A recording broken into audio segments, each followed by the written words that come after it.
Hello guys, welcome back to the channel. In today's video, I'm going to show you how to move application from internal storage to SD card on Android phone. Okay, first of all, let's just open our settings application on our Android phone. And then we're going to find the app setting. Tap on the app setting, then just select the application you want to move to your SD card, and just keep in mind that not all the application can be moved to SD card. As far as I know, one of the application that can be moved to SD card is Instagram application. So for today's tutorial, I'm going to select Instagram.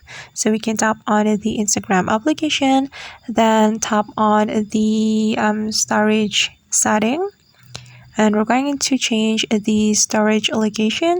So just click on the change, and since we want to move our application to SD card, we can click on SD card. Okay, and here we can move our application to SD card. We can tap on move, and right after we tap on move button, the application will be exported to SD card.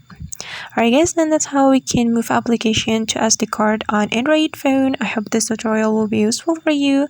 Thank you so much for watching, and see you on the next video.